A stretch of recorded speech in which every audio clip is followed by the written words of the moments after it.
Après un moment de perturbation observé dans la desserte électrique dans le 5e arrondissement de Pointe-Noire, dû à l'avarie d'un transformateur de puissance dans la centrale électrique de Ngoyo, Énergie électrique du Congo, société de gestion du patrimoine électrique de l'État congolais, n'a ménagé aucun effort en vue d'apporter une solution prompte pour satisfaire sa clientèle et de répondre en même temps aux exigences de ses missions régaliennes.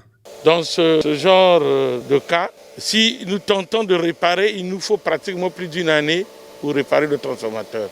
Et pendant ce temps, la clientèle ne pouvait pas rester pendant une année sans courant. Il nous fallait rapidement trouver une solution. La solution était laquelle? C'est que dans les mois passés, nous avons donc installé 2 gros transformateurs de 25 MVA à Vindoulou.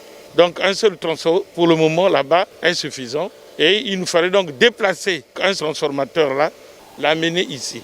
Juste après Ngoyo, le cap a été mis sur Mongo Kamba, où le directeur général de la Société Énergie électrique du Congo a visité la plateforme où devra être installé un nouveau transformateur de plus de 70 MVA, ce qui à coup sûr devra résoudre la situation des délestages dans la ville océane.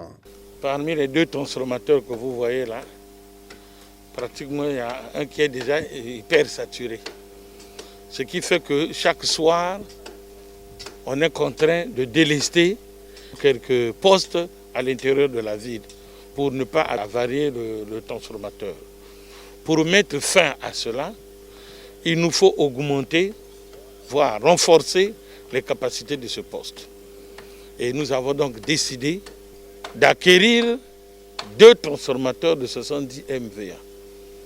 Donc un, on va le poser ici, et l'autre à Brazzaville, à Tchelampo, pour mettre fin à ce type de délestage.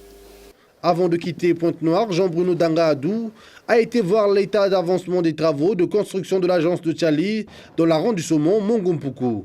Dernière étape de la visite des chantiers, département du Kwilu, où la ligne en moyenne tension et les postes de transformation déployés à Luango, Matombi et Diosso, dans la perspective de l'électrification de ces localités, ont été passés en revue.